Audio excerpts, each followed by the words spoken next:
Well, you, like me, like everybody else, were thinking that thought. You were thinking that, oops, I think that India will manage to pull victory out from under South Africa's eyes once again. And it almost was true till that last wicket partnership. Some heroics from, well, that man again with a Rambo headband, Gerald Coetzee, in the end with his fireworks, and Tristan Stubbs, who just decided to stay right through the innings, stay till the end, kind of shepherded South Africa to this target, and they won with 3 wickets to spare with just the 1 over.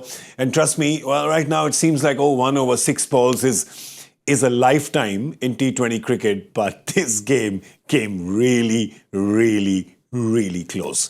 You're watching Cricbuzz Live. I'm Gaurav Kapur. With me, Zaheer Khan and Dinesh Karthik. For a good part of the last 30 minutes, Zach, we were thinking, oops, they're doing this again. Yeah, it was heading that way, isn't it? We did touch upon on that fact that what are India's chances? So you wanted to see some special performance rather. We've seen it from Varun Chakaravarthy, 5 for, and yet ending up on the losing side. So that is something which he would be very disappointed with. But South Africa almost made a mess of this match. The run chase. We spoke about the doubt. The doubt was there. India bowled brilliantly in that power play, just 34 runs. And at halfway mark, taking those 3 wickets, so that is something which was a very, very interesting thing which happened in the game.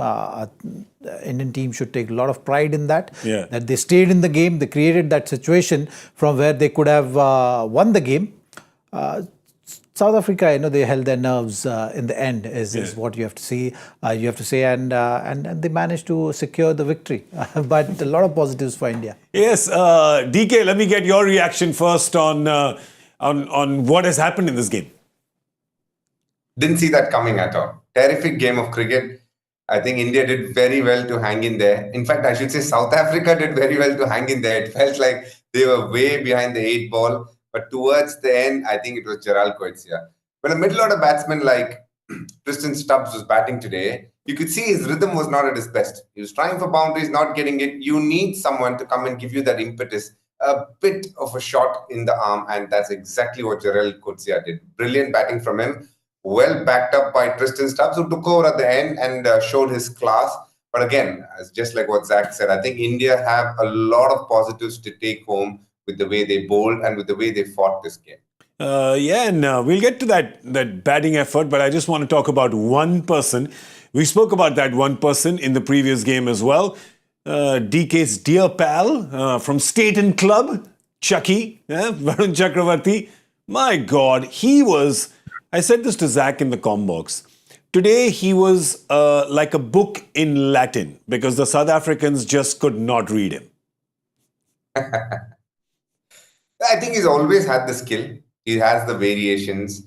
And most importantly, he hits the right lengths. He's very consistent. When you do go through the realm of mystery spinners, what they lack at times is consistency in length. And Varun Chakaravarthy has done very well for himself to stay afloat. When he came into the Indian team in 2021 for the World Cup, he probably went through not his easiest phase at that time. There were questions about his fitness. I remember him doing the yo-yo test and not getting past it, and really played on his mind. But today, to see him play in South Africa, I got remembered, or rather reminded many years ago. We're talking about around the 2018 mark when he came to bowl to me for the first time in Chepauk.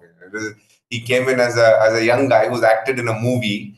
And he was an architect by profession. And I was like, very weird combo there itself. And what he was doing at that stage is designing a house for someone. And he came to bowl, and the way he started, and impressive straight away from the get-go, but not to the point where I thought I'll see him playing in Gibraltar today and picking up a 5 for. I think his family will be very proud of himself. And he's also a great story for a lot of the young boys and girls today to watch that never give up on your passion. And he's someone who's followed it through, and to see him go through the ranks and be a frontline spinner for India today. And I just put out a tweet saying that India would make a mistake if they don't pick him for Champions Trophy. I think he could be that wicket taker through the middle phase that India is always looking for.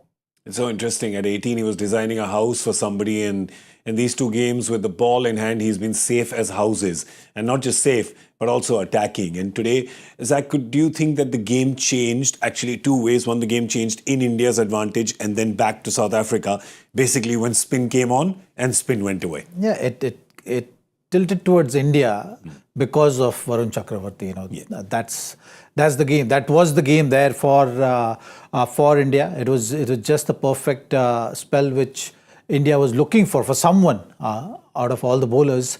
And Varun Chakaravarthy put his hand up, said, "Okay, I'm going to be that guy," taking 5 and that's why it's so disappointing, isn't it? To bowl such a spell and yet ending up on the losing side is something which is a hard pill to swallow for Varun Chakaravarthy. But because of his spell, India could stay in the game. They almost managed to win the game.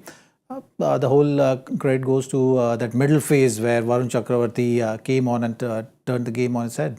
Yeah, I have to tell you, my director Behan is very excited with the fact that an architect caused a collapse. Right? He's very excited by that joke.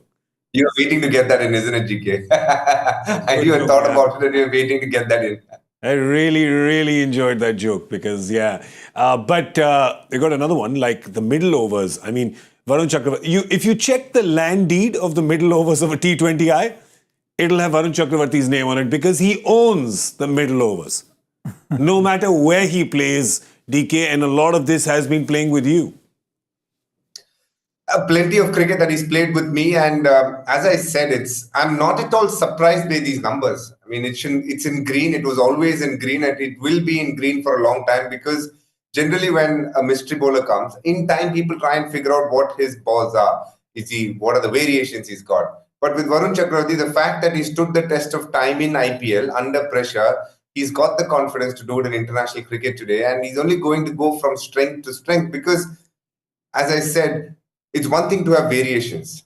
Where bowlers lack is consistency in line, or rather control in line and consistency in length. And Varun, to a large extent, has mastered that. It's a very difficult skill. To be able to bowl with such a high arm action and have very similar release points and use the crease and just get the ball to turn enough to beat both edges is a very tough skill to have. Yeah, and there was a time when he got Marco Jansen, Heinrich, Klaasen and David Miller back-to-back. At that point in time, you thought the match was slipping away from South Africa and coming into India's squadron. But that's when, at that time, there was a youngster called Tristan Stubbs who was standing there. And how much credit do you want to give to that guy to just stand his ground effectively and shepherd this chase? Yeah, because it's not an easy place when wickets are falling at the other end. And the wickets that are falling. Yeah, so you add to Klaasen that, and Miller. absorbing the pressure, getting the other batter also along is something which he did, and he did it nicely. So a lot of credit, I think, this win. Yes, Gerald Coetzee come a good in patch where he upped the ante, hit those big sixes, and just kind of released the pressure at that stage. But Stubbs really carried him along and really anchored the innings and made sure that he was there right till the end, till the victory runs. Yeah, well, DK, we got to say this. So interesting what Zach says, that he anchored the innings. This is not a word that you associate with Stubbs, right? So he's shown remarkable maturity way beyond his years and experience today. Yeah, I think that's why people rate him so highly today. It's the fact that he came in when the ball was new, was able to play the fast bowlers, then played through a spell of Varun, and then still had the composure to take the game deep. Now, that takes courage, GK, because when you're batting there, you see the likes of Markram, Klaasen, Miller come and go, and you're thinking, should I play a big shot? Should I just hold on? Should I take the game deep? These kind of questions are swirling in your head.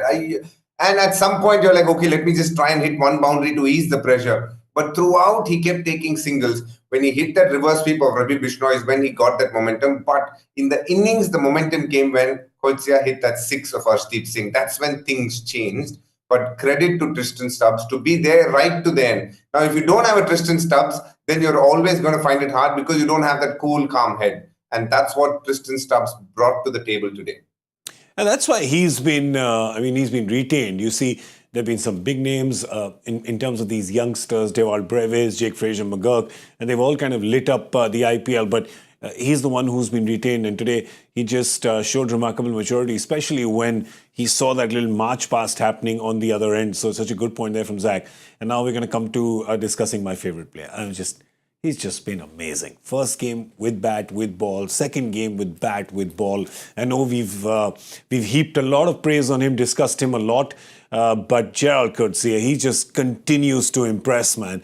At a time when everything was literally going down the drain, some of those shots that he played were just remarkably confident. Yeah, a lot of power there in his batting. There is no doubt about that.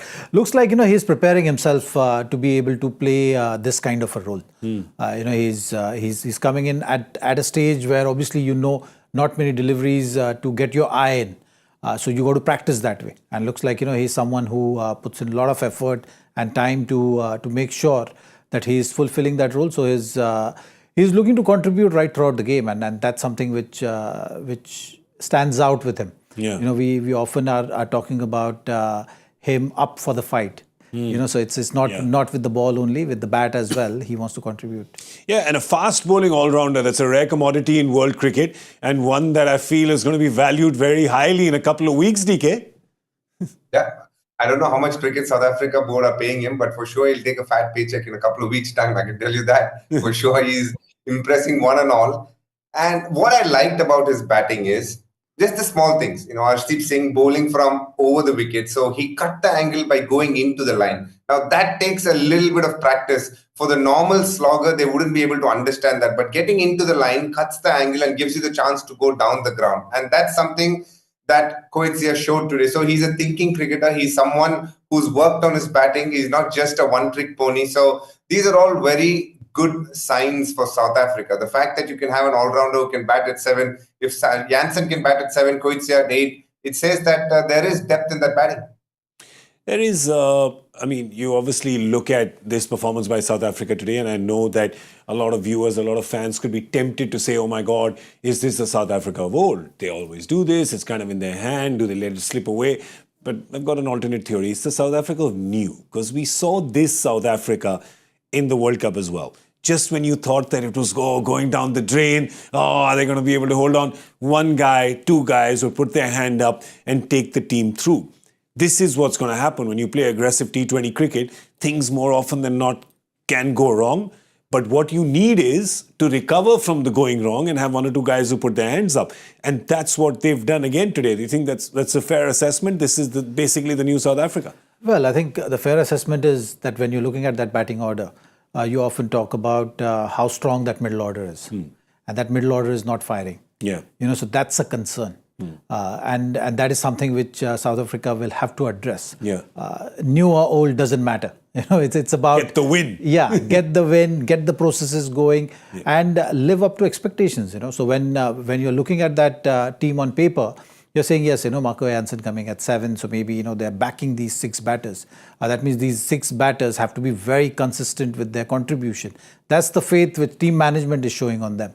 But when it's coming to match situation, it's not coming on the field. It's not coming in play, and that is something which they'll have to figure out, because it's becoming like in 2 games we've seen the similar pattern. Yep. And that is a worrying sign that you have the names, you have the reputation, but there is something which has to happen beyond that, which is communication. How do you absorb? Like when you have that kind of batting lineup, you don't have Marco Jansen coming in as a floater. Yeah. These batters are more than accomplished batters to be able to play any situation.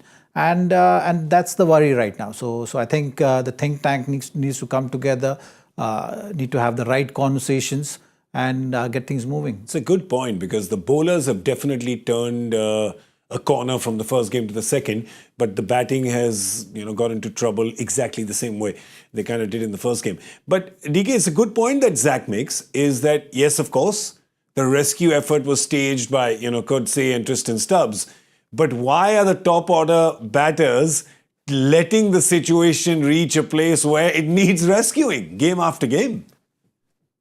So we have to isolate the players and talk about each one of them. Markram, I think, is lacking confidence. Heinrich, Klaasen, very similar. In the recently concluded T20 series that happened domestically in South Africa, didn't get going. I don't think he had batted at his best. probably not batting at his best right now, and that can happen for sure, where you go off rhythm. David Miller was a clear case of him not picking the ball at all. A first bowler, you don't judge too much into it, but yes, the one point that Zach said is very interesting. Why would you send Marco Jansen at number 7? If he's a very proficient player of spin, it is fine. But if you're going to send him at number 5, it's either you're believing, okay, maybe I want to protect Heinrich, Klaasen or David Miller, or you're saying just go out there, play a few shots, that'll get the game close, and then we have the Klaasens and the Millers to close it out very, very quickly. With Jansen obviously playing in the bang in the center where he was playing a Varun and a Bishnoi was never going to be easy, and you saw that it didn't come to him naturally. Someone who can hit fast bowling really well. Spin is still a work in progress, and it didn't get going, and then that put pressure on Klaasen and Miller as well. So overall, have to say that South Africa do have their worries with their middle order. It's not firing. It is something that has happened before as well. Even in the World Cup, there were quite a few close games, and they just managed to tip it at the end. But how often can they keep doing it is a question. Yeah, there is, when you look at it, I remember when Marco Jansen came out to bat at 5, I looked at Zach and I said, oh, they're doing what India did. India can send, they said, you can send Aksar at 5, so we can send our number 7 at 5 as well.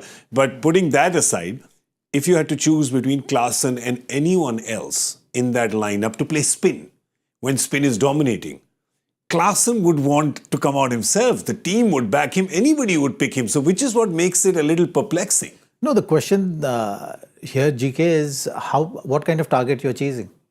Yeah. You're chasing 124. So when you're chasing 124 and you're thinking of a floater to see off one phase, is it a positive thinking or a negative thinking? You know, it's a very defensive mindset, and that's what we were talking about. You know, that they created that doubt for themselves, and that was the doubt. That was confirming the doubt of South African batting lineup there, that they are not sure whether they will be able to chase down 124 comfortably. Yeah. And that is something which we've seen in the first game as well with the ball. Like how they utilize their bowling resources was a sign that you're thinking too far ahead and you're saying that, okay, you know, the game is going to go to the last 3-4 overs. So, you know, we have to think of getting the overs out. Yeah, it's muddled. So, so that's muddled. That's defensive thinking. In cricket, we've seen that, you know, the guys who are able to not really think about all these defensive tactics and, you know, take the game on, more often than not, you will see them play the game with fearless approach, and that brings about a lot of success. Yeah, I'm just my director just sent me this, so I'm just going to read it out real quick because this is another place, DK, where India lacked today. And today, when you say what the margin of defeat was, you feel like, all right, this was important. The last 10 balls of India's batting: 0, 0, 0, 1 by 0, 0, 0, 0, 2 and 4. So yeah, that's something that India will look at and say that's way too many dot balls in the last 10. We know why that happened though, because Arshdeep was standing. Hardik wanted to farm as much strike as possible. Could he have hit a couple more boundaries? 100%. But it wasn't meant to be for him today because I don't think he was thinking correctly. He was looking to hit very hard and down the ground, wasn't willing to use the pace when they were actually offering pace. And that is something that he did in the last boundary. When you read out the scores, last 2 and 4, the 4 came of him using the pace of the ball. And that is something that he hasn't done in this game. But I think he's one of those who's very quick at learning things. So I'm sure he'll rectify that in the next game. And if you look at the India bowling, if we had to nitpick a little bit, you say, obviously South Africa is having so much trouble with spin, right? There you go. There's obviously Varun Chakaravarthy, 5 wickets for 17. Bishnoi only got the 1 wicket, but he's given just 21 runs. And then you see the quicks have been expensive, especially in, after the spinners went. So that was in 18th, 19th. And then you look at Akshar Patel with just the 1 over there with 4 dots. Are you thinking, okay, maybe Sky missed a trick here. Maybe there could have been another over a spin from him. And Akshar's high on confidence, batted well today. He's always been good with the ball. He's been in good form.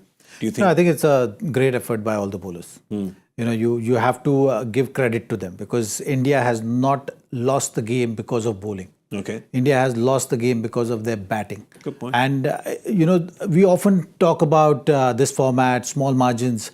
So you have to look at batting and say, could we have added 15 more runs? Yeah. Is there any way of adding 15 more runs to this total? Yeah. And that's where I was making that point. You want to be 124 for 6. at the end of 20 overs when situation is like this, Yeah. or you want to be 110, but try for 150. Yeah. So that's the kind of discussion which need to happen in the team, and it's collective decision. It's collectively they need to decide, okay, what kind of approach they would like to have, and that is the important question which they have to ask. Indian bowlers today have gone bowl out of their skins to keep Indian team in the hunt. And they almost pulled the game off. They almost bailed the batting side out when you look at today's game. Yeah. So that's why I think that bowling card, I will not look too much into it, because spinners in the previous game took 6 wickets together. Today also they've taken 6 wickets. They've had a brilliant power play. Yeah. The game was such that, at 2 players batting together, stitching one partnership, you are going to get to 124, and that's what happened. You happy with DK? You happy with Sky's captaincy and his rotation of bowlers specifically? I thought he did well up to 13, 14 overs. The one trick that I thought he missed, and probably a bit of hindsight as well, and that's always unfair to a captain, the Hardik Pandya's 16th over, or rather the 16th over, could he have given it to Akshar Patel after Ravi Bishnoi's over? Coetzee was new at the crease. I think he could have taken that punt at that stage, because even if Akshar got hit for a couple of sixes, you had Ravi Bishnoi's over after that, where you had the opportunity to pick up wickets. Your best chance was trying to get them all out, and I thought he could have backed Akshar Patel, considering there were 2 right-handers at the crease, instead of going back to Hardik Pandya. You know that generally South Africans probably play fast bowling better than spin. That would have been a game-changing over if Akshar had gotten you a wicket. Yep, 15th over. 15th over is the one he went to. Hardik, it was all spin before that, and then there was 1 over of spin after that. Ravi Bishnoi bowled the 16th. But yeah, that's what he's talking about. So, well, all in all, let me just give you a quick recap of what has happened today. Markram won the toss 2nd time in a row and put India into bat. The hero from the previous game, Sanju Samson, they managed to get him for a duck. It was a 3rd ball duck that they managed to get him. 3 wickets in the power play for South Africa. And after that, they were pretty much on top of India. Their bowlers were on top of the Indian batters, allowed them only to get to 124 for the loss of 6 wickets. And then when South Africa came out to bat, they were actually behind India when it came to the power play. They were behind India when it came to the 10-over mark. And it looked like India might be able to stop South Africa. But in the end, that partnership, Gerald Coates, they're 19 of 9. They look like small numbers, but when you have a 125-run game, that becomes so important. And really, that turned out to be pretty much the turning point. It took the game to South Africa, and then Tristan Stubbs was able to finish it off. And he, of course, shepherded that chase. So he stuck around and made sure that South Africa won, which means that this series is now at 1-all. And unfortunately, India's winning streak has been broken. We were thinking it'd get to 12, but it's been stopped at 11. Yeah. It has been still stopped. a good run. 11 matches in a row in this format. Very good run. Never easy, yeah. Very good run. Would you, for the next game, the 3rd game that's going to be played, would you see any changes happening at all for either team? Had they won the game, I think there would have been some changes. I think you can't lose the series. Yeah. So try another player. Yeah, Fair point. So okay. I think that's the way they would have approached it. Now, I think they will go in. This is their best 11 in this on this tour. Yeah. So I think they will stick with the same 11. Yeah, good. It's a great point. It's a good combination, DK. This combination is solid. Yeah, I don't think they can move away from this combination. So I concur with Zach that they will be playing a very similar 11 in the next game as well.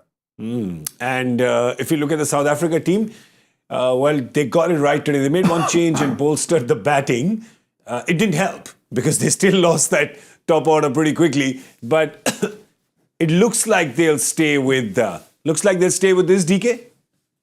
Yeah, they're not changing any bowlers for sure. Yeah, I think they will stick to the same 11 unless there's an injury to Markram in his finger. That could be a forced change where they bring in Donovan Ferreira, the batter. So other than that, I don't see any other changes happening. What about you, Zach? Do you see any changes happening with South Africa? Doesn't look like. I think because they won the game, they'll continue. Yeah. They're definitely not changing. They're definitely not changing their bowlers. A very good bowling effort from them all round today, restricting India to 124. As a bowling unit, you'll take that all the time. And the wickets were also nicely spread out, so it wasn't like one person. When it was a proper team effort, when it came to the bowling.